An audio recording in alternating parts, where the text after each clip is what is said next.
ગામડા ગામમાં આવી રીતે મંદિરના લાભાર્થે બહુ અમે ડાયરા કર્યા. તો એકવાર આમ ડાયરો થયો બરાબર ને, ત્રાહડો રાખ્યો તો આગળ. 2 લાખ રૂપિયા ભેગા થયા. એમાં રાતે 2 વાગે લાઇટ ગઈ. અચ્છા, લાઇટ ગઈ ને આ જેમ આના કલાકારો હોય એમ એના હોય ને, તો કોક હારું સામેથી આવીને તાહડો ભરી ગયું કોથળામાં. 2 લાખ રૂપિયા, ખાલી 20-20 રૂપિયાની 2 નોટું રહી.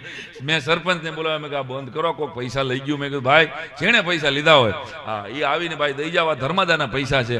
આટલું કીધું ને મેં સરપંચને કીધું 5 મિનિટ લાઇટ બંધ કરો. 5 મિનિટ લાઇટ બંધ કરો એટલે પછી એ પાછું આ થઈ જાય બધું હમું નમું. તે 5 મિનિટ પાછી લાઇટ બંધ કરી, પાછી લાઇટ આવી ને તો કોક તાહડો લઈ ગયું.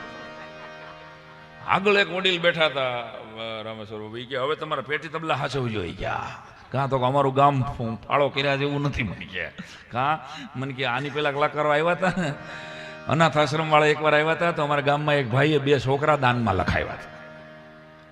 એવા ભટકાણા છે.